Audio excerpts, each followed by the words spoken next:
Welcome back, everyone, to another episode of the 5 p.m. podcast. I'm your co-host, Dan. And I'm Tina.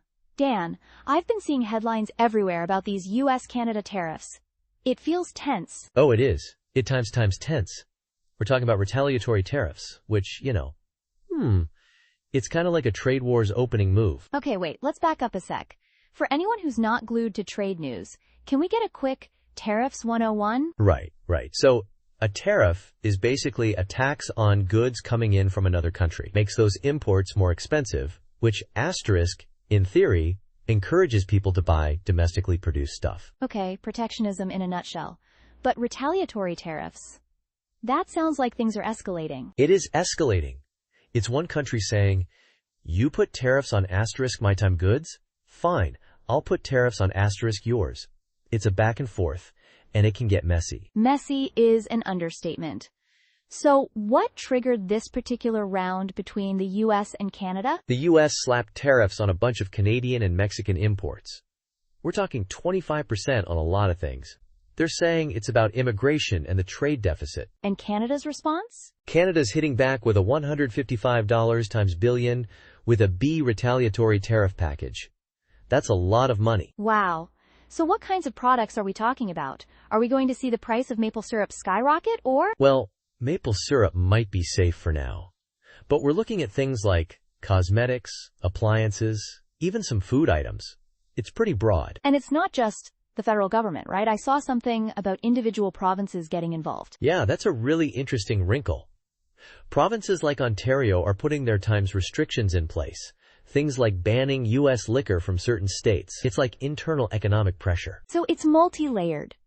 Federal tariffs, provincial countermeasures. It sounds complicated to untangle. It is. And get this. There's an asterisk temporary pause on all these tariffs. Just for 30 days. A pause?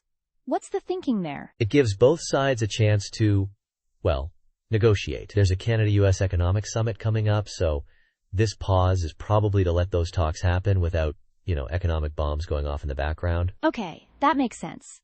A cooling off period. But what's fascinating is this poll I saw, apparently 70% of Canadians support times these retaliatory tariffs. Yeah, that times a high number. It suggests Canadians are feeling protective, I guess? Like, don't mess with our economy. It's a strong show of support for economic self-defense, almost. Exactly.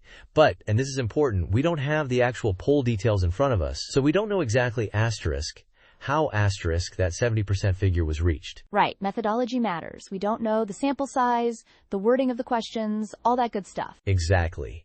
So while 70% is a striking number, we have to take it with a grain of salt, maybe? Fair enough. So putting aside the exact number for a moment, what's the asterisk likely times economic impact of all this, both short-term and long-term? Short-term, we're almost certainly going to see higher prices for some things. Imported goods get more expensive, that cost gets passed on to consumers. So everyday Canadians are going to feel it in their wallets. Potentially, yes. And businesses that rely on those imported goods, they're going to have to make some tough choices. Higher prices, maybe finding different suppliers. It's a ripple effect, right? It starts with the tariffs, but it spreads out. Precisely. Long-term, that's harder to predict. It depends on how long these tariffs last, how businesses adapt, whether new trade agreements get worked out. So this 30-day pause and this upcoming economic summit, they're pretty crucial then. They are. This could be a turning point. We could see the tariffs come back in full force.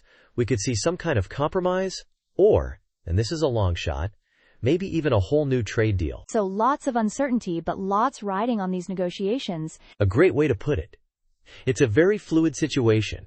We'll be keeping a close eye on it, and we'll update it in the future for sure. Sounds good. Thanks for breaking that down for us, Dan. That's all the time we have for this week. Join us next time on the 5 p.m. podcast.